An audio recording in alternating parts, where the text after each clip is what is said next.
Miss Elaina Bantham held tight to the bedpost as the housekeeper, currently acting as her lady's maid, tugged on her corset.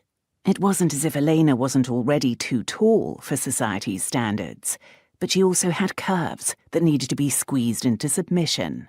Statuesque, her Aunt Rose would say. Her Uncle Henry would agree by claiming her lovely. Lainey loved them both for taking her in after her parents died. It had been comforting for an 11-year-old to have her aunt, who so reminded her of her mother. It was as if she still lived. Aunt Rose and Lainey's mother had been only a year apart, and many people thought them to be twins because they were so much alike. The three of them had been close, and when Lainey's mother passed, Lainey and Aunt Rose had both shared an excruciating loss, which strengthened their bond as well. Her Uncle Henry, Viscount Darlington, had always treated her as his own, despite there being no connection by blood. He'd also included her in their extensive adventures. While most young women only read of such places as China or Egypt, Lainey had been there. She'd seen amazing things and met interesting people, which made tonight's ball seem that much more insufferable. The Ton claimed very few interesting people. If she had her choice, she would much rather be wearing breeches while digging in the dirt than face a room full of gossiping ninnies and boorish dandies. But her aunt and uncle had once again asked her to attend their annual ball, and she didn't want to disappoint them.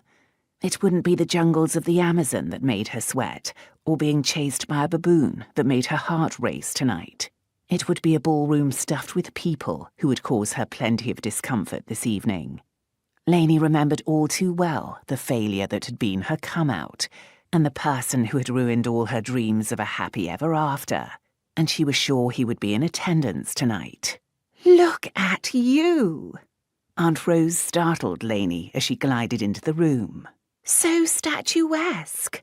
I wish I had your height. It would rather even out some of this middle. You are beautiful, Auntie. As are you.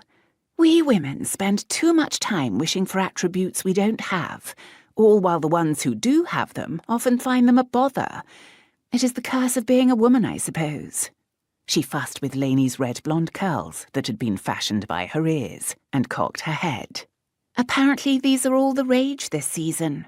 Of course, what would I care about being fashionable for a bunch of stuffy aristocrats? You may not care, but they suit you."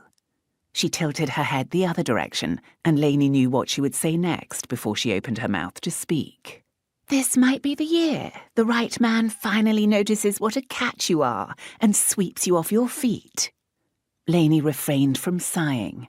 At 23, Lainey was considered a spinster, and perfectly fine with her status.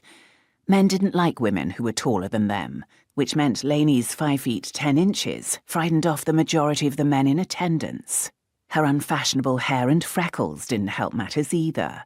But rather than argue with her aunt, she offered a smile and nodded. "We shall see.